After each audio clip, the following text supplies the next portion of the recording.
Hey everyone, we're back at Two Guys in Hockey Talk, and we are jacked for another show talking hockey around the world.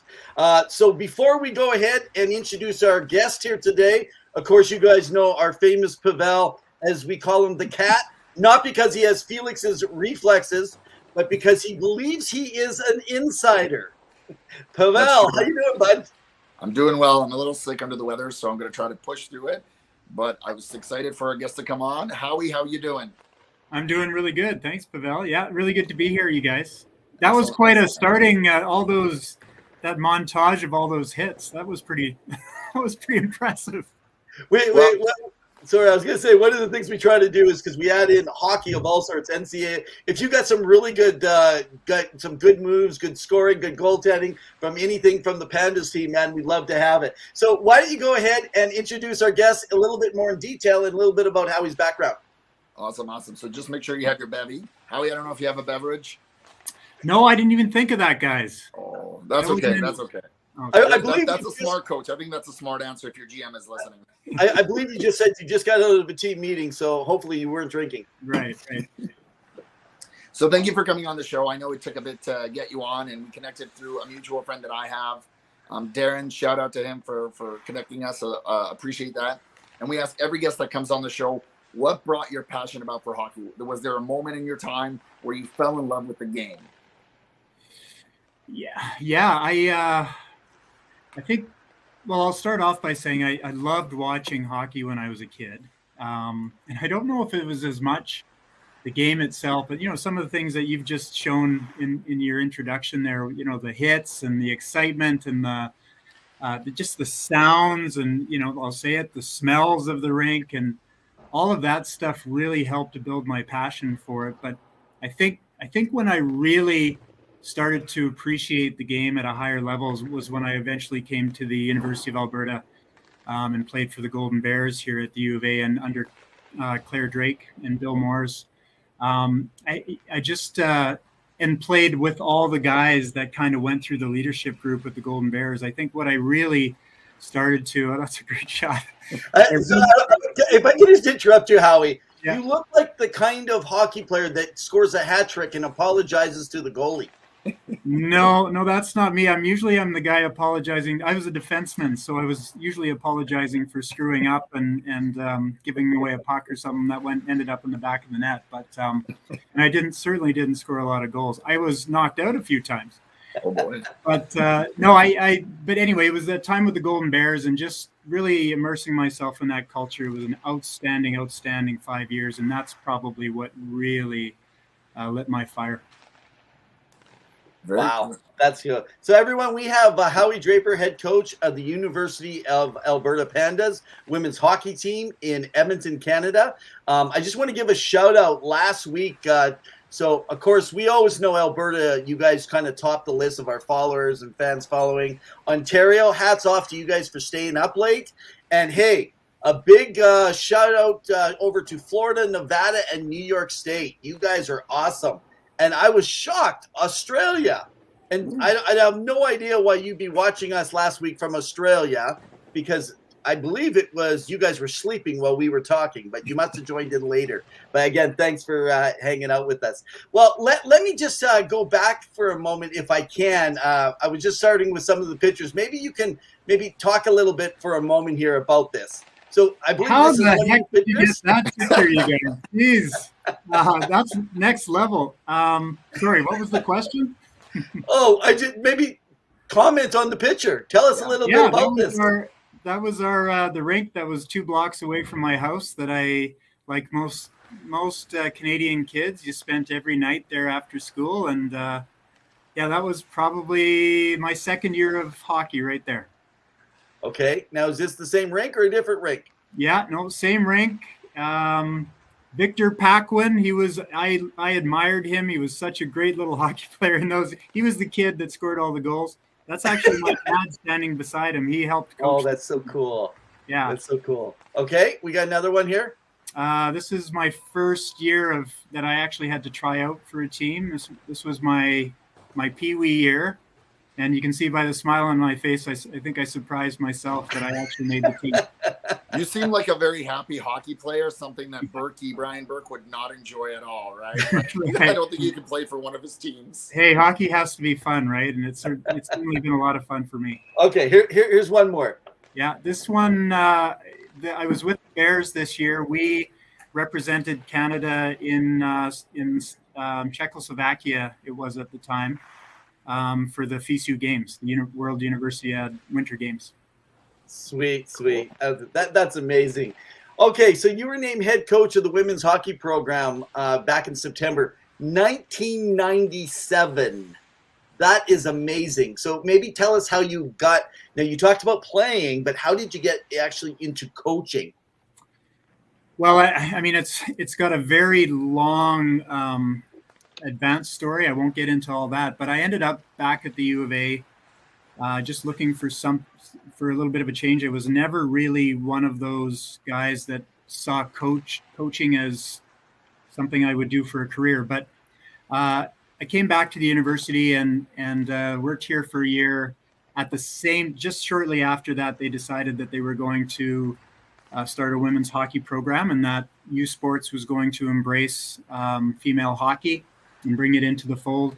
And my athletic director, who I think he had a vision that perhaps I could take on that role, and that's why he brought me in another capacity the year prior. And he asked me if I wanted to do it, and I took a while to think about it. And after putting some thought into it, I decided that I would. And 25 years later, I still love it. And we've had some great years here. So what would be one of the biggest challenges that you found in coaching, though? I think probably the biggest challenge is, young people have changed the way that they expect to be coached and expect to be treated, and the communication styles and everything is continually evolving. And I think that as now an older guy that went through the system back in the old days, it was a very probably more of a militaristic kind of a system. I've had to adapt, and sometimes I've adapted well, sometimes not so well, sometimes quickly, and sometimes very slow. So that's probably been one of the biggest challenges, is trying to stay on top of how best to work with my athletes. Okay, so you've talked about kind of coaching.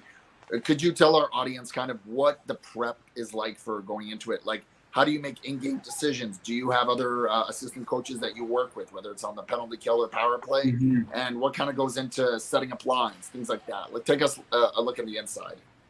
Well, I think when we start prepping for a weekend, we have the luxury of playing the same team twice on any given weekend.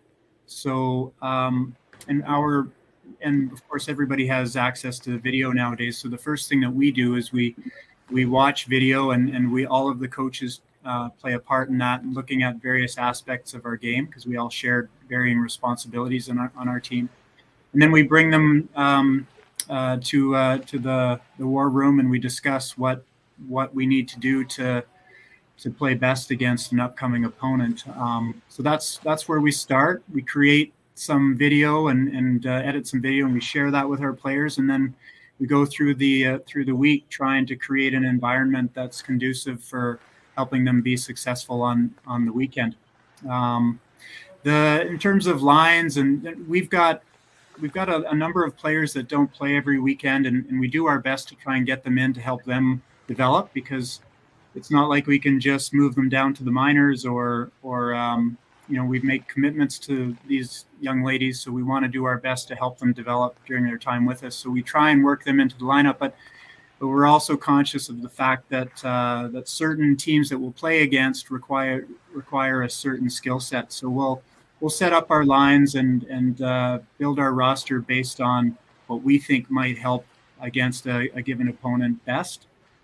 And then when it comes to playing in the games, we go into each game thinking about what some of the scenarios might be that will pop up through the course of the game. We do our best to prep in that way, but the reality is that things change so quickly, and you get taken away from that plan that you might have. You can get taken away from that plan so quickly that you have to be able to to act on your feet. And I think I've been really lucky because I've surrounded myself with some great assistant coaches, certainly this year and over the years, all of the 25 years that I've had, that together we've been able to be reflexive and do our best to counter what some of those scenarios that might come up. Well, I'm going to go a little off script of what Pavel had designed questions for me. We're not rehearsed here. But the reason I want to ask, and this is always a big question. Now, of course, we like 80% of our audience are always around the NHL. That's the dream place for everyone. And of course, we use that as a tool to talk hockey around the world. About everything, whether it's European leagues, whether they're junior, minor leagues, whether it's just development, whether it's university hockey in the States, in Canada, all the way around Pee-wee hockey. So in saying that, though, with coaching, when you're getting your players to kind of play a certain way, whether they're playing a 1-2-2 or a 1-3-1 or however, how big a difference is that really? When you're employing, if you're keeping one guy back, 1 forechecking, and kind of keeping 3 more neutral, or like, is that really that big a deal as we hear it is, or is it always changing within the game? Yeah, well, we usually start the year building 2 or 3 or 4 at times different kinds of forecheck systems and different kinds of D zone systems and those kinds of things.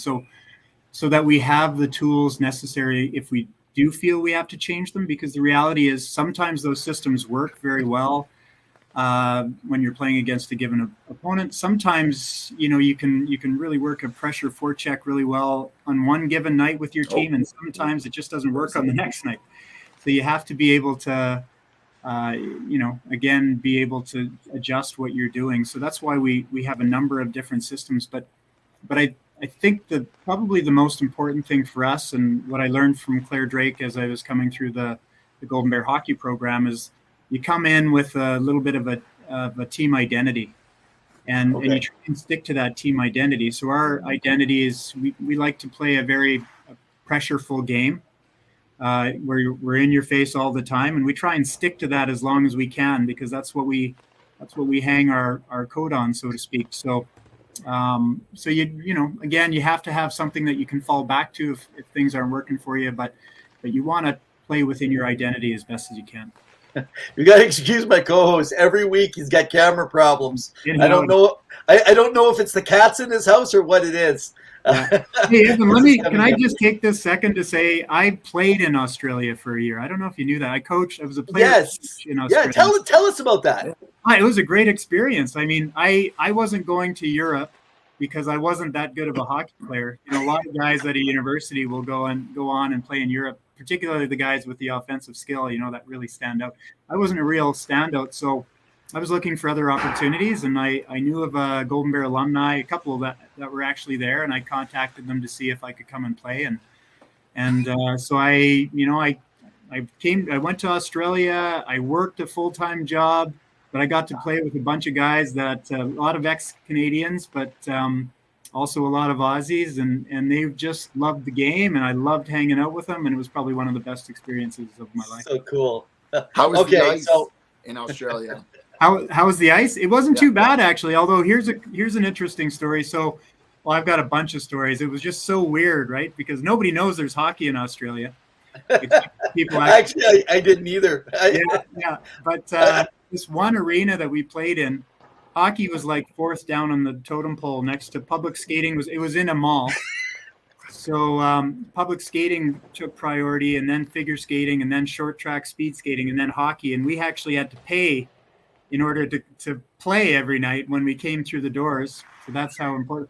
But it was this huge rink. So I hated being on the power play, because if the other team iced the puck, it would take literally, it felt like 30 seconds to get back to the puck. It was just this humongous arena.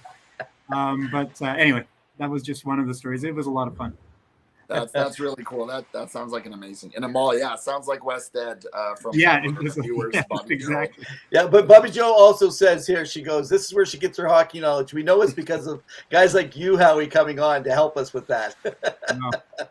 So we talk here about promoting women's hockey, and we've had Cassidy Sauvé on the show, a goalie that plays in Finland and practices in the offseason in Canada, a local gal.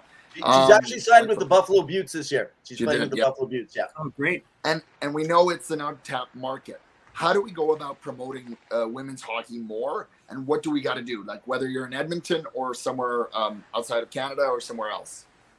Yeah, I wish I knew the answer to that, Pavel. I think we just have to, the media, the corporate entities, the fans. I think everybody just needs to give it a chance. I think one of the biggest mistakes that we make is we go to watch a female hockey game and then we say, oh, this isn't like it's not like the NHL, or it's not like the WHL, or it's a different game, and you really have to watch it for a while to really appreciate it, because I think what you'll find is the players are just as passionate, if not more passionate about the game. The game's become such a so business-like on the men's side. I mean, we're just so far away from that on the female side that these young ladies are actually playing for the absolute love of the game. They're not playing for any money. They're not playing for notoriety. And that comes out, I think, when you go out and you actually give it a chance and you watch it, and then you start to appreciate it for what it really is. And I think if people would just give it a chance, and all those entities that I talked about, then I think that we'd come to the realization that there really is a great product there. Yeah, definitely. It's been interesting, even listening, and we had Leah Hextall on, actually play-by-play for ESPN and Sportsnet, first female, and it was interesting because when she was talking, I loved her story, because I used to even think like this, an old mindset about giving equal opportunity, right? They talk about, but do you want the most qualified? And when they asked her, are you the most qualified? She goes, no, I'm not. But as long as you don't give women a chance, we can't be the most qualified. Mm-hmm. And it's so true. And I think it's like that even for hockey. I know even Canada's a little different game when it comes to getting fans out. I know it's much more difficult to fill your arenas as opposed to down in the United States. Mm-hmm. But really, that's one thing we said through our show and other places. If there's any way that we can try to promote women's hockey, right now we are pushing, Howie, for a women's NHL, a WNHL or an NWHL. But our whole piece, as we're talking, I know Leah had mentioned and Cassidy had said that as long as there's two professional women's leagues and they're existing, either one of them, they're not going to jump in there until mm-hmm. there's no women's. But essentially, there's always going to be something for women. They want to have something for women. So it becomes a long shot, really, for them to get a chance to really play professionally and to make some decent dollars also as a career. Mm-hmm. Yeah, I think you've hit it on the head. I think we need that one league. Somewhere the first domino needs to fall, and I don't know exactly where that is. Whether it's the sponsorships, or it's maybe the NHL stepping in and playing a part in that. Like it has, they have with the NBA and WNBA. But that first domino needs to fall, and then I think once it does, I think people will really start. Like if you watch the women's national team, I think those games are very, very well. The fan support for those have really grown over the last 5 to 10 years. So it really is a great product, and hopefully it'll get the attention it deserves. Very true, and it's interesting because usually, I guess the criticism for those nationals is that only U.S. and Canada, Team Canada and Team U.S. are in the finals, mm-hmm. Because it's hard to get people interested in other countries. I mean, maybe one day Australia, but I mean, even the countries that have a big market for hockey, such as Sweden, Finland, Denmark's getting up there, right? So those countries need to step up as well and invest in women's infrastructure for that hockey. Yeah, and I think maybe just to add to that, Pavel, I think if we have that league in North America here, that one league, then maybe some of those players from Europe will come and play. Like I would think it'll probably be the strongest league in the world, right? Female league in the world. So if those players come from Europe, it helps bolster the league itself. But they get that the exposure to North American hockey on a more regular basis, and the way we play it, and build their skills, and maybe they take that back to their own countries, and those national programs start to flourish. Well, it really it does all begin though with us. So if you're a hockey fan, you get behind them, promote. If you're local in the Edmonton area, hey, get over there, buy some tickets, get out to Claire Drake, man. Go support the Pandas in Edmonton. And if not, go and follow them. You can see it down below. They're on Instagram as well as they're over on Twitter. So for all you social media folk, you don't know what's going on, go ask them questions, engage them. Well, and send me an email, and I've got tickets I can give away. So Woo! I'll give you a ticket. Sounds great. Well, hey, in almost 23 seasons behind the bench, you've amassed this list of accomplishments, including 8 U Sports National Championships, couple silver medals, 13 Canada West titles. I know this probably you're kind of a humble fellow, but I need to mention this for our viewers. 13 Canada West titles, 4 U Sports Coach of the Year awards. You have a gift for coaching. Question, have you ever looked to apply or move into something as a career more in the professional leagues? I was asked that question quite some time ago. I think back when our team was pretty dominant, but I could never see. I really think that I connect well with female athletes, to be quite honest. Yeah. I don't know what it is, but it's just been a population that I've really enjoyed working with. They've had a very positive impact on me and my life, and I've learned a lot from them. And I hope that I've had the same going back the other way. And so I think that's probably the biggest thing for me, Evan. Is it's just been a great, just a love working with this particular population. That's awesome. And so you've been involved a lot with the team. You've been there for quite a while. You've really made an impact. 2 kind of part of the question. 1, do you work with whoever it is, the school or a GM you may have, or whoever it is, your assistant coaches, in picking prospects, maybe that play in different provinces or in the States or come over, maybe they get a scholarship? And as a second question for those ladies, do you find in that time of coaching in the last few years, do you find that coaching has changed in terms of how you connect with them? I know you kind of alluded to it, but in terms of how you approach the game with them. Mm-hmm. Yeah. To answer your first question, Pavel, it's we're limited with our resources, so it's hard for us to get out and scout a lot. We've tried to build a little bit of a network through Western Canada anyway. And then I'll try and me and my coaches will get out and we'll watch some of the larger events that take place, where there might be a lot of young players. But the difference between our hockey and men's hockey is that the pool to select from is quite small still. So it's very rare that you might have, maybe you need let's say a puck moving defenseman. That's also a solid defensively. You may require that on your team, or have a hole to fill with that particular skill set, but really in the end you've got to take whatever you can get, because we're all competing for that same small pool of players. So it can be challenging. I'm happy to say that we've been pretty successful, and I've had people around me that have really helped in that capacity. As it relates to to coaching and relating or communicating with this particular group, it has changed over time. And I think one of the biggest things that I learned from Coach Drake and Coach Moore, is the coaches I had with the Bears, is that they understood that they were doing what they were doing for the athletes. It wasn't the other way around. It was, like they weren't there for themselves. They weren't there to build their own resumes. They understood that they needed to learn from their athletes in how to best provide what they needed. And I think I've, to the best of my ability, I've tried to take that lesson from them. So I've been open to learning and to changing and to giving away control to my to my players when necessary, and same with my coaching staff. And it's just trying to be more humble and sharing the stage, so to speak.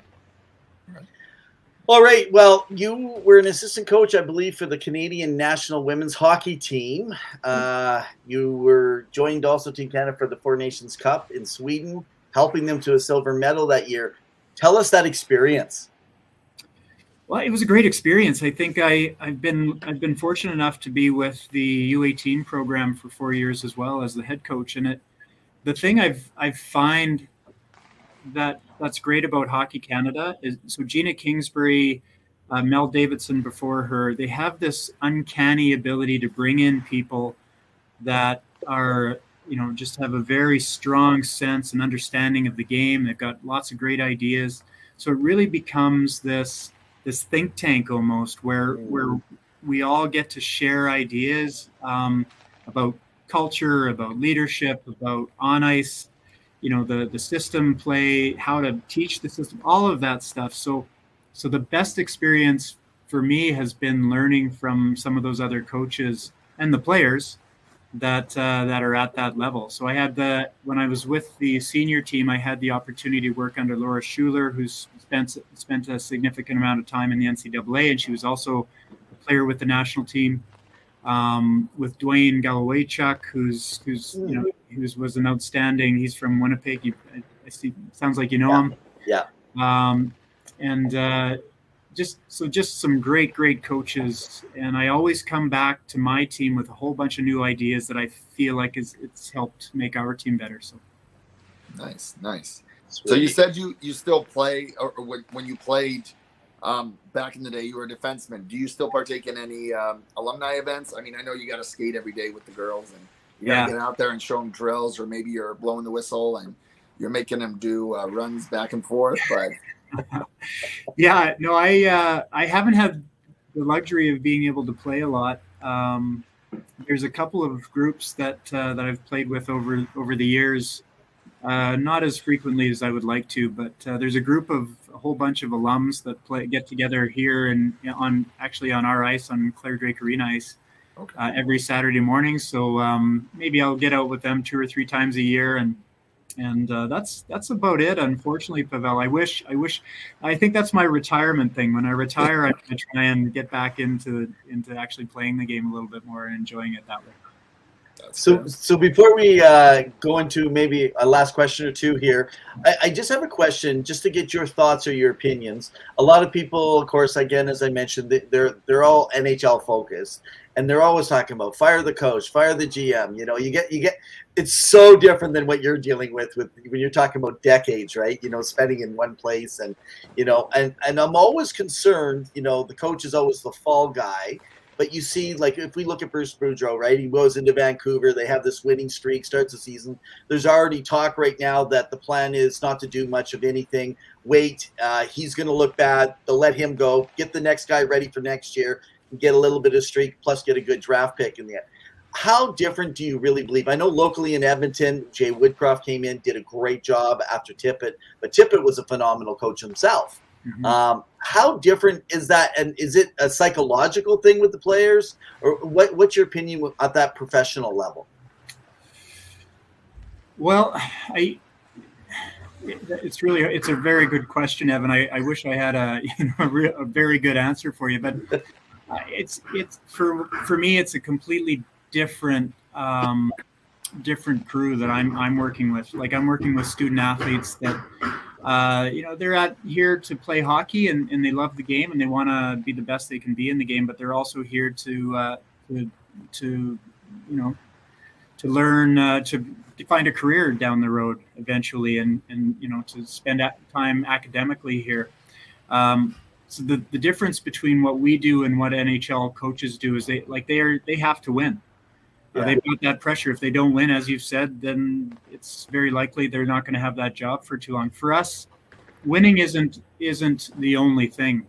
For us, it's really about developing the person, I think, more so. And I think also, going back to Coach Drake and Bill Moores again, that was the thing that they focused on. And I think by focusing on that, I think they were able to find a lot of success. The Golden Bear hockey program is the most successful university hockey program in North America.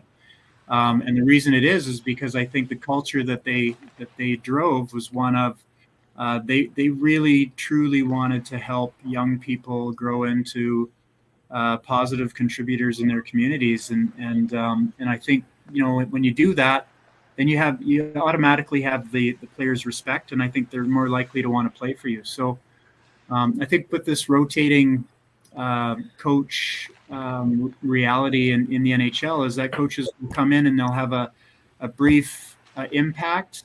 I think the ones that really have that kind of mentality, the philosophy that I just talked about, tend to last a little bit longer, I think. But the ones that they understand that they just got to win, and they're just going to make decisions based on winning hockey games. And when that doesn't happen, they tend not to be there that long, right? That's amazing. Well, thank you. That you really summed up a lot of things that we kind of try to preach here on the show, like leadership and accountability, and just for the love of the game, having fun and setting a high standard and a high bar. And it seems like, go Pandas, right? Like, let's do it. Right. Before we wrap up, are there any final thoughts you want to share with us? We don't want to take you too much of your time, because we know you got a coach, maybe go to sleep, be up at 5 a.m. for the rink. No, I just really appreciate you guys having me on, and it's been a lot of fun. I must admit I was a little bit nervous coming on my first podcast ever. So, but I just made it really easy, and I really had a good time. So really, thanks very much for carrying me along here. Okay, one last question. I got to do this, Howie. I got to ask you, in university hockey, now I played minor hockey, I played a little bit of junior, and I played lots of rec. Refereeing, is it the same in U Sports as it is everywhere else? It's consistently inconsistent? Yes. I wish I didn't have to say that, but it's the consistency. But you know what? You try and put yourself in their shoes. I've tried reffing once or twice just because we needed some, for whatever, a scrimmage in my team or whatever. It is a hard job. So I respect what those people put themselves through every single, and not to mention it, tough on the ice, but then you have that pressure of the coaches and the players and the fans yelling at you. I don't know how they do it. So I can see how they would be inconsistent, and that would be the name of the game for that career. Allison's saying that you picked the right podcast to come on first, so we are honored to have you on the show. We also like to say people who have been on the show go on to do greater things. Now, your resume is exhaustive and extensive, so you don't need any more accolades. Maybe yours is retirement, eh? Yeah, maybe they'll give you a free rink in the city somewhere. Yeah, that would be nice. Well, thanks very much, guys. I really appreciate it. All right. Thanks so much, Howie. It's been great having you on. Hope to talk again soon. We'll see you at a Pandas game possibly this year. You bet. Take care. Cheers. Bye. All right, Pavel. Man, that was a great interview. Woo! Fantastic. That guy was awesome.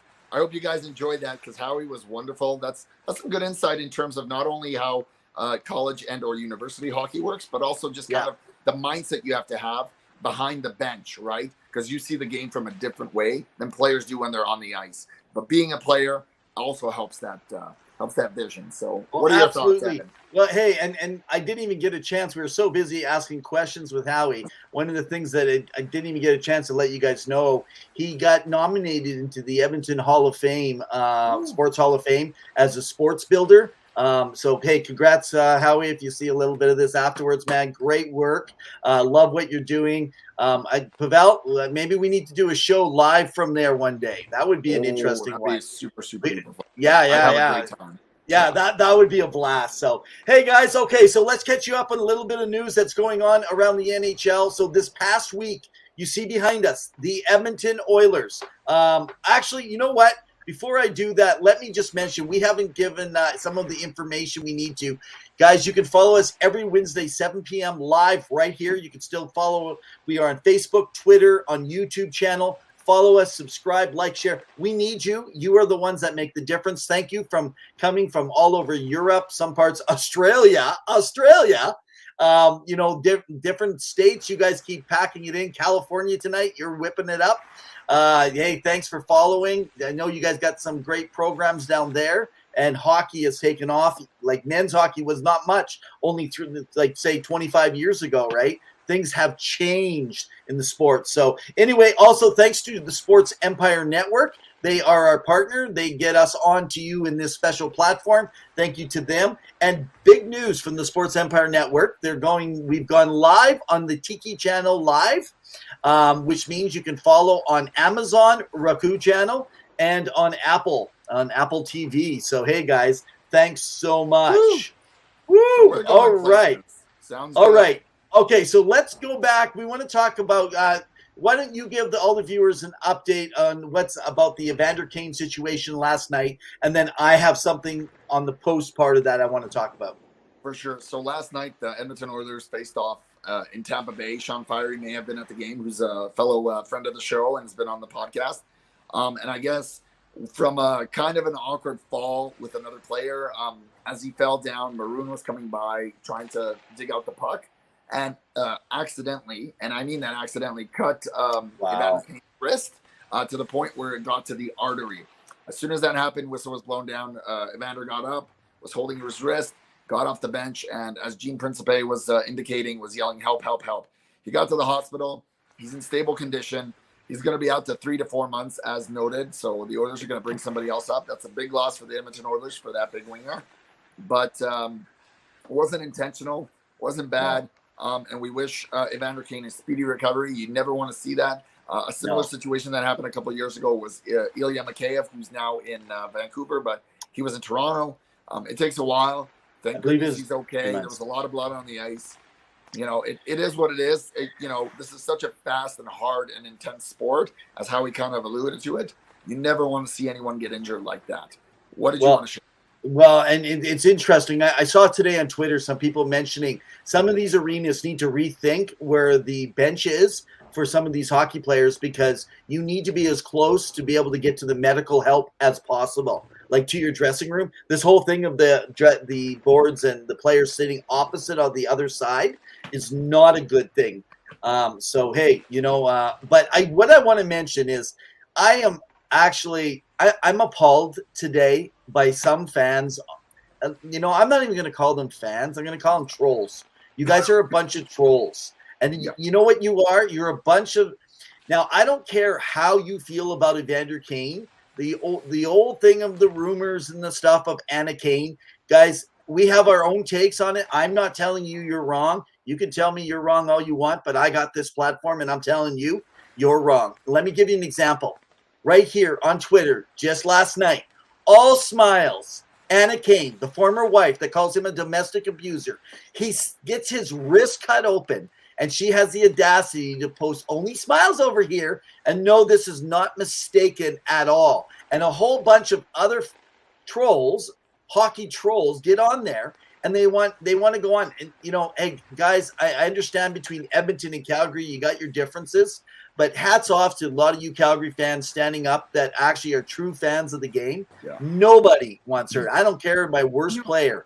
This whole thing, quit saying you want him to break a leg or do something. What happened to sportsmanship?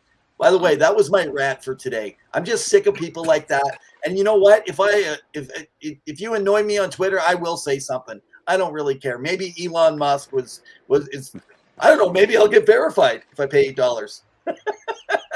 It's pathetic, and it's actually a little bit more in Canada because that's $8 in American. So it's like I think $10. So don't go blowing your money all at once, there, sir. But yeah, pathetic. Those aren't fans; those are just trolls. No. And I have no time for that. Don't even bother following us. We don't need that. Regardless of what you think of his on ice tactics, he is still a human being. He has kids.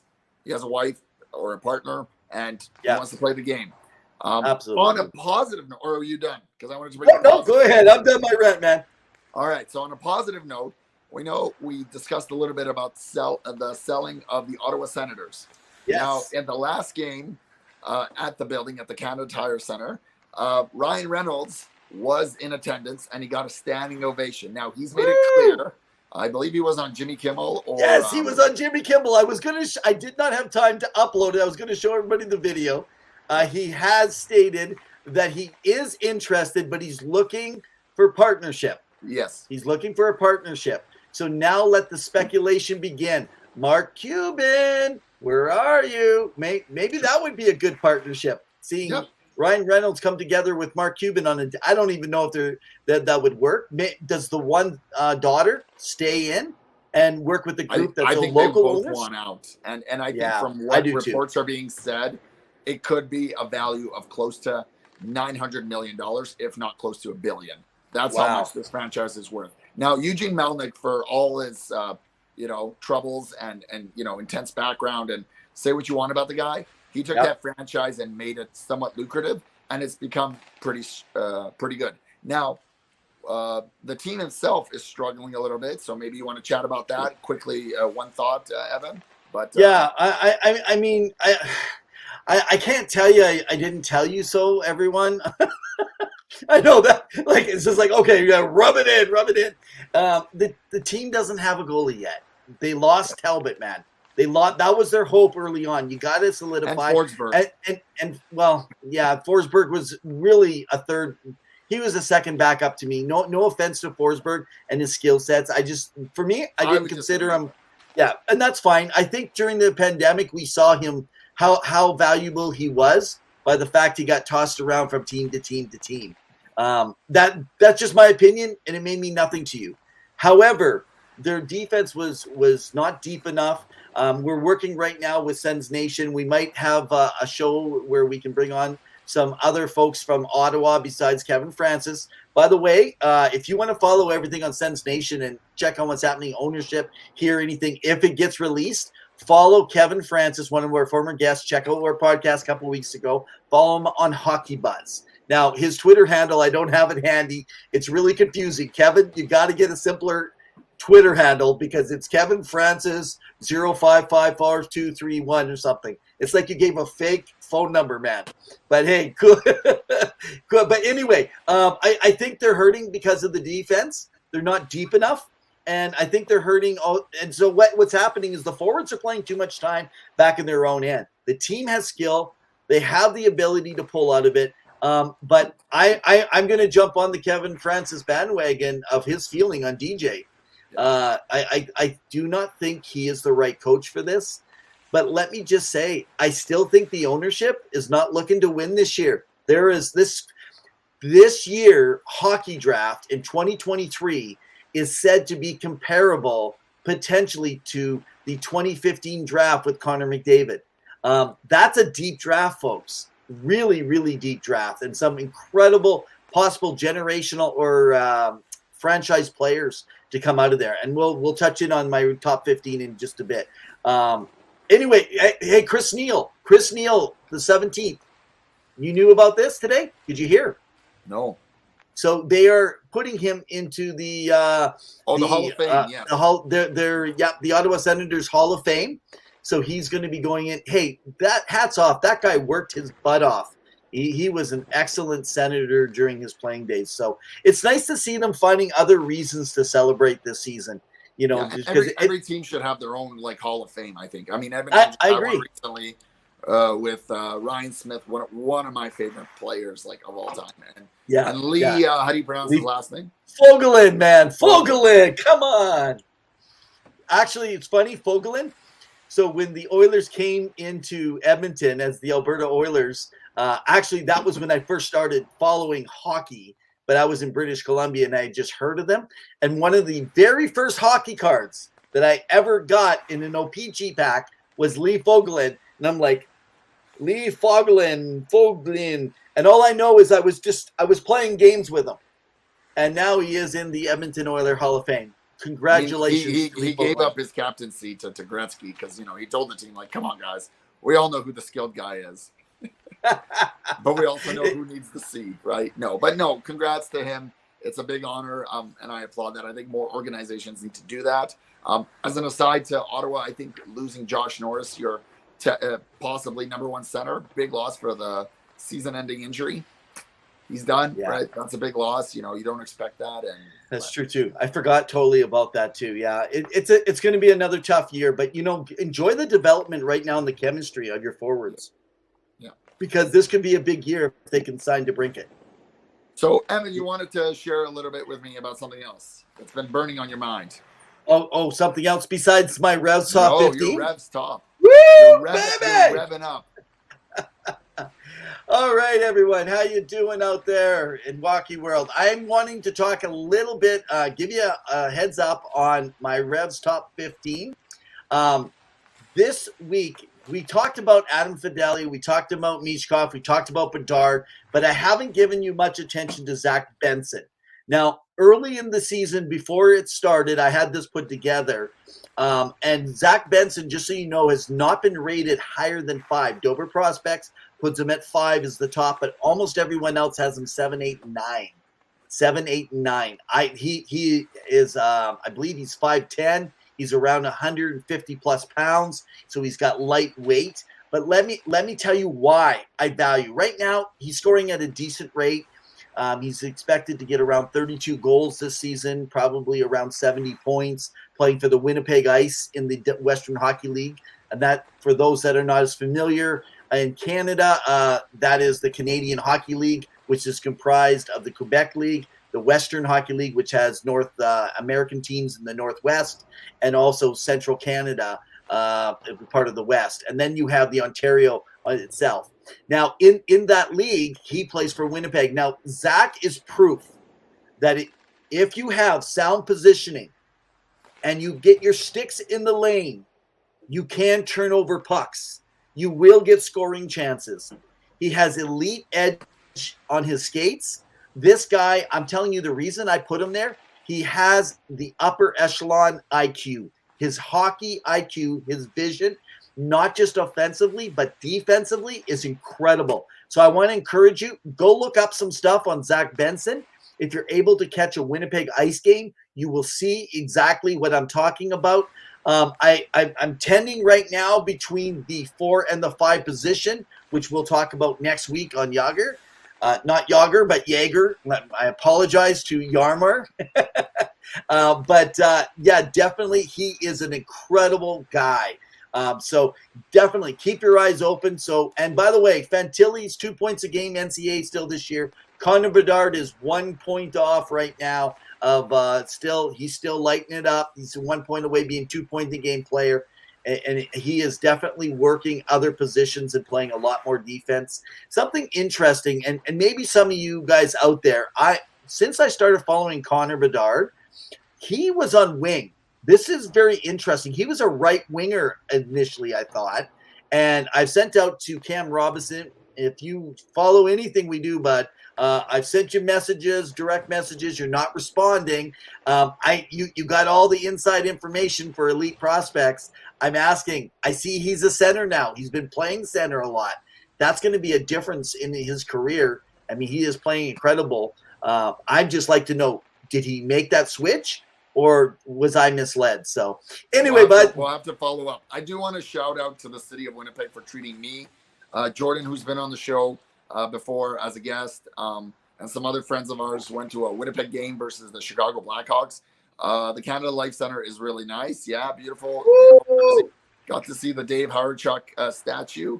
Beautiful. There you go. There you go. I made a little video. Make sure to check it out on our Two Guys in Hockey Talk Facebook page. Make sure to like, follow, subscribe. Follow Evan on Rev and Ev, on Twitter, on us, Hucky_2. But Winnipeg was a good time. The place is really nice, and it is now the second smallest arena in the NHL. Evan, do you want to take a gander what the smallest is? Somewhere in the southern states. You're getting close. Hot. It's hot there. Hot. Are there snakes and coyotes? Probably. I haven't verified. I'm an insider in hockey, not in animal zoology. Oh, hey, Zill loves my jersey. Yeah, sweet jersey, baby. Love Howardchuk. Howardchuk was an icon. You know, rest in peace, man. That was sad to see him go. By the way, I don't know if many people know this. Dale Howardchuk actually worked with Mark Scheifele and said he would be a great player. So there is a very close connection between the Scheifeles and the Howardchuks. So yeah, and he's had a good season so far. He's played very. Winnipeg is on the top of the Central standings. Who would have thought, right, Evan? Oh, absolutely. I mean, they are playing crazy. And let's talk about the Las. They really should have been the Las Vegas, because I love Las Vegas, but the Vegas Golden Knights, they're still at it. Now, Zill, since you are on right now, were you not one of the ones? I think we're going to have to roast you for a bit, because right now, man, those Golden Knights are looking mighty good. And you said they wouldn't even get in and possibly be a playoff team. And with this kind of start, so what is the rule when it comes to Thanksgiving in the States and teams for that's the playoffs? Playoff cutoff line, and it's really tough to make it back from there. Okay. Zill's changing the topic. She's saying, "Oh, Kraken." Okay, yeah. Let's take a moment. Let's talk about the Seattle Kraken before we do a wrap. What do you think? What do you think? They're firing on all cylinders. Everything's going well. They're playing very, very well. Grubauer's really turned it around. What can you say? They could make the playoffs this year. You know, they can push for it. Even though I don't know how appealing to Ron Francis, Connor Bedard, or one of those prospects that you mentioned earlier would be. So Berniers, I think you and Jordan mentioned that they would be he would be the Calder nominee, if not winner. Yeah, I believe both Jordan and I believe Mike Smith mentioned that as well. But yeah. Seattle's just running, Yeah, good for them, right? I mean, and those fans deserve it. They spent a lot of money to build that franchise, and so it's kind of like you hope that a player falls still really good to them. They're not going to get a Connor Bedard unless they won the lottery, and even we know they're not going to probably make the playoffs. They probably won't even be in contention in the last month. But even so, if they can get a top 10, top 15 pick, they're still looking at a really good player this year. So I just like to remind everybody here today, every Wednesday night, 7 p.m. Mountain Standard Time, join us live. So today we're very fortunate to have on with us your very own from the Edmonton region. It was Howie Draper.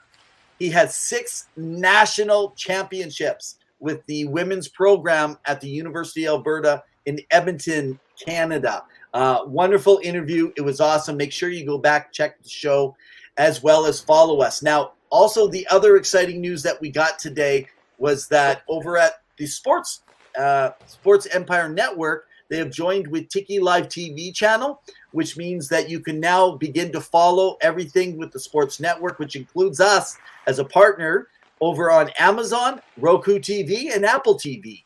So you're going to have to get it all set up. Hey, Kyle, man, thanks so much. Really appreciate your support.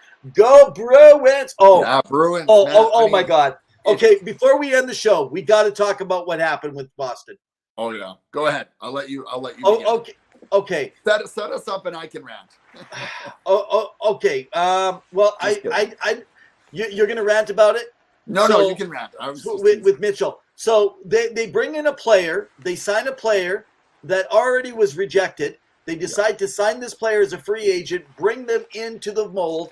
This player has terrorized and caused issues, you name it, with a gentleman that had a disability when they were younger. There was a lot of bullying. There was no real apology. There was no really anyway, the long story short, I have no idea why Neely got even in the business of this. Yeah. It was absolutely crazy that they actually brought him in. But what I do want to say, and I agree totally here with Kyle with Go Bruins Go. The Bruins players actually said something. Yes. And hey, and I'm now going to go ahead and say, even when the situation happened over with Kyle Beach, the players said nothing. Yeah. This case, the players are saying something and putting themselves out there. Maybe it's because the players in Chicago were worried about taking blame. I have no idea. But I want to say heads up and thank you to the Bruins players who are actually making a statement. And to anyone that's saying, well, he deserves a hockey career, it's just like, I'm sorry. He's had so many opportunities as an adult to make things better. There are a million things you could do. And taking advantage and bullying and harassing like he did, it's just not acceptable. Well, the agent that works for Mitchell Miller came out and said he's been working on these with these organizations to better himself. But really, there was never a formal apology until he got to Arizona and he was going to say he was potentially going to be drafted by them. The other thing is, when Bergeron speaks, that room and that city listens because he's got a lot of weight and value of what he says. I just don't know what the Bruins are doing when you are winning. You have a really good record. I believe it's 9-0-1. Kyle, you can correct me. And then you do this signing, and it's like a black eye on the organization. And he's not even a Bruin like anywhere else. And the honest truth is that you can play hockey all your life. The NHL is a privilege. It's not a right. You can play in the KHL. You can play in Europe. You do not play in the NHL.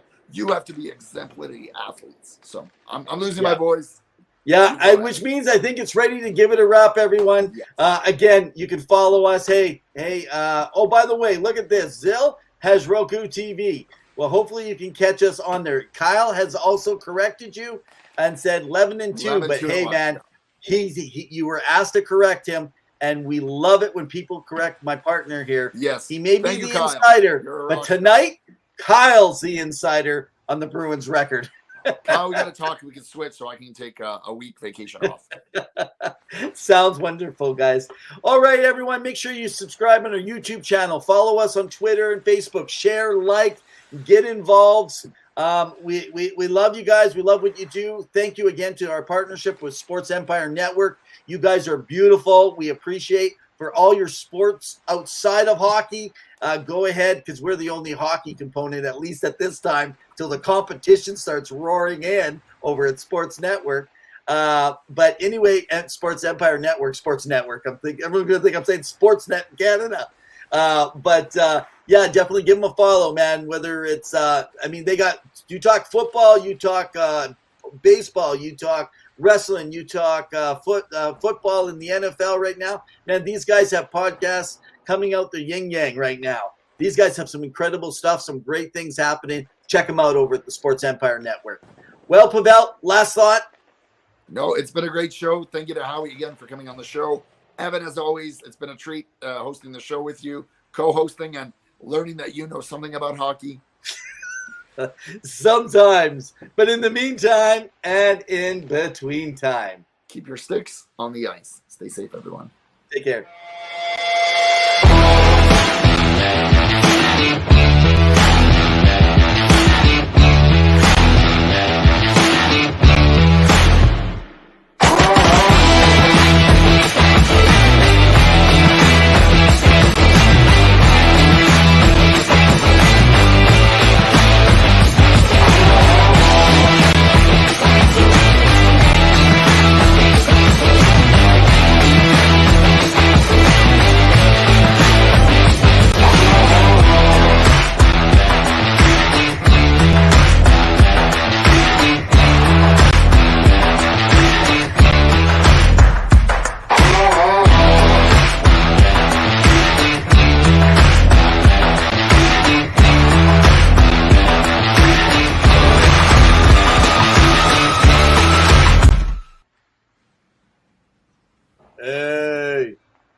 Hey, see you guys next week.